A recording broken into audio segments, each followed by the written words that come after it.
the runner-up to NASL Season 3 against Vibe, the runner-up to WCS North America. He is spawning over here in the top middle position as the Green Zerg. Vibe right now 2-2 against his opponent, who is Alicia, formerly from Team Slayers, currently teamless.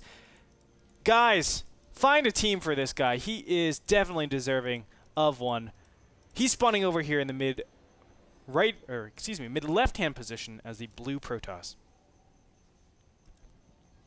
Alicia, yeah, it's just like you said, underrated. Very much so. That was one of the words that I wanted to use to describe Alicia when we did that rapid-fire succession. Protoss. Protoss. Stalkers. Zealots. Chrono Boost. Glasses. Alicia, very quiet personality, very, like, I guess he's very docile, I would say. Just like, he's just very meek, doesn't really say much. But man, does this guy know how to play. And Alicia, just, he's been doing these timings off 2 base. In fact, have we seen a 3rd base at all from Alicia successfully go up? No. No. Game number 1, he held an all in. Game number 2, he did a 2 base timing. Game number 3, I guess Daybreak game? No, he didn't get it up. It kind of. Oh no. So. It's right. not like 3 base production. It's because he lost. We mined out of his main and his natural, so he was mining on 1 base at the 3rd. And then the 4th base, we all just saw it was a really scrappy at the game just between the 2 people. Yes, sir. Now we go into game number 5, where Vibe.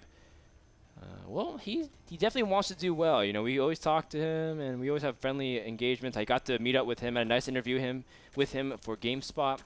I talked to him afterwards and be like, hey, man, good luck in BWC and for NASL. It's like, yeah, man, hope to do really well. And Vibe is just a great guy. I want to see more success for him. It's just tough because his road is not easy. No, it's not. It's not easy. That's why it was interesting because we were saying, you know, who would Vibe rather play if, you know, in this scenario, like if you had to exchange one of his opponents. And I think Vibe would hold his own against a lot of the other people. Like, for example, Vibe beat Sheth, who was in the WildCards. Vibe, I think, can take on Huck. Vibe managed to, you know, take out Thorzane also during the season and even had really nice games against Bishu. I think Vibe can beat players like Zenio too. I think it all comes down to what kind of Vibe will show up, because he always said consistency was his biggest problem. Man, I just hope we get to see Vibe's A game this game. You know, it's been, as you said, a consistency problem, and I think that's very apparent in this series. I mean, we had that Daybreak game where it was all over the place, and then kind of cool play coming out from Cloud Kingdom. You had, you know, parts where he would shut down all-ins, parts where he would fall susceptible to situations where he really shouldn't fall victim to, you know, some sort of all-in. So we're going to see. I really, really have been rooting for Vibe this whole time.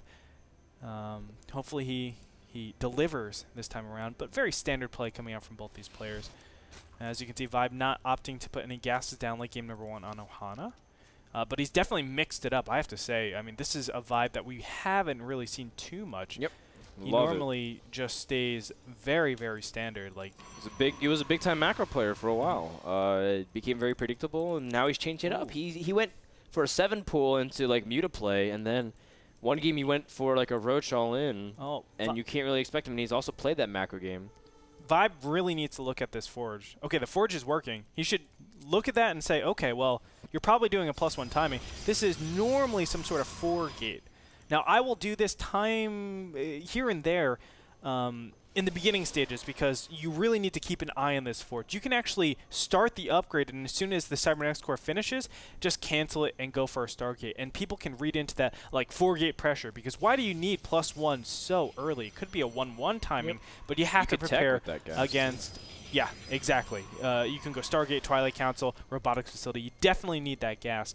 And now that if he did see this, it was chrono boosted, it's like, wow, 4-gate is 100% coming. 3 additional gateways on the way over here. Pylon is proxied. It just comes down to, does a Vibe recognize this? If he identifies what he's up against, he should be making units now. He should be putting a Spinecrawler down now. but that's not the case. Twilight Council on the way. We're going to have a Dark Templar follow-up or a Blink Stalker +2 follow-up. I feel like it will be Blink +2. Oh, Alicia does. Oh, Pylon gets spotted in the mid-right-hand position.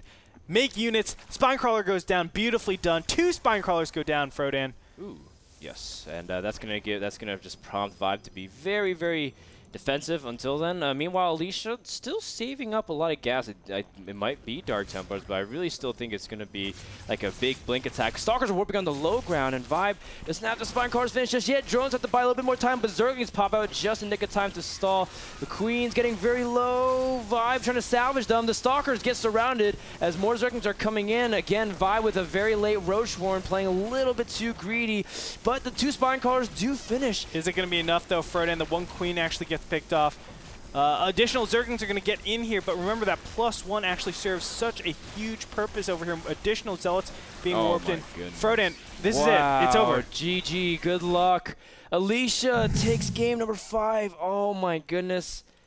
Vibe, one of the last foreigners that could have gotten in, does fall. And Alicia with the great attack. Very standard and systematic.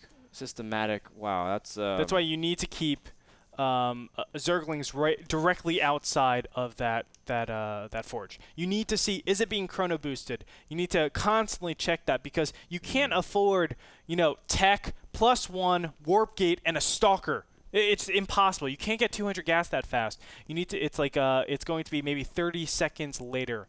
Actually, I can tell you 25 seconds later. So in that case, just make sure Zerglings are constantly around there. Make sure that +1 is being researched super early and you're noticing it. After that, the indicator is just about 1 minute before actually seeing the pylons being placed down or actually seeing units being mobilized out in the map. That was probably the biggest tell ever.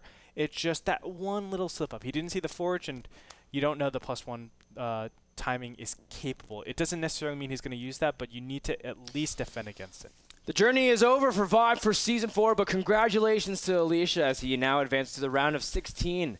And we actually have a graphic all said and done, but we're going to show that to you after we get everything, because we're trying to position to how playoffs are going to play. Because now the way the seeds work is that the highest seeded wildcard spot, which I believe is Sen, is gonna be #1 seed. But we'll find out. Actually, we can take a look at it right now to see where everyone sits. This is your matchup. God. Polt versus Naniwa, Arthur versus Golden, Tasia versus MMA. No. I thought both of them could come. That stinks. Frodan. Finale versus Hero, Violet versus Alicia. The Muslim versus Sen. The match that didn't happen. The match that didn't happen. Sort of got MC. That stinks. No, and Hyun versus Ryung.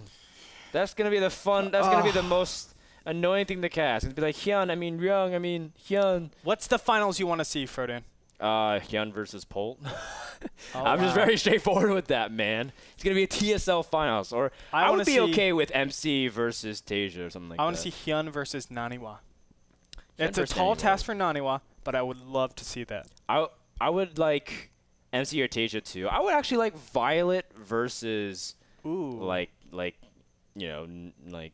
Polt or something like that. But what we're probably gonna get, it's something like Golden versus Hyun.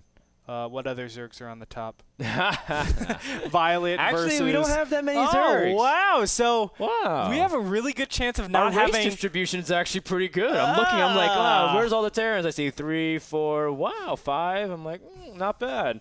A little bit better than IEM Singapore. Yeah, you know what? I want to also set up like a quick bracket game. I know this isn't going to be a little bit hard to pull off, but, like basically if you take a snapshot of this and you fill out the bracket correctly, I'll probably set up like a nice little reward to whoever can predict it. I'm going to do it out. It's going to be really fun. It's December Madness here at NASL. Do your brackets. It's only 16 players, so the chances of you getting it compared to like the 64 teams in the college NBA is much higher. Remember, best of 5s until the semis and the finals. Then it's best of 7. So make sure you actually record the scores. That's right. Guys, we are done, but let's thank Twitch for providing lots of coverage and support for the stream. Also, they do so much for esports, and they lots of those people cast games and fix streams like Gunrun and Ben. When we come back, our daily wrap-up, we'll see all the predictions as well as talk about some of the upcoming stuff and even remind you about the finals. We'll be back in just a minute.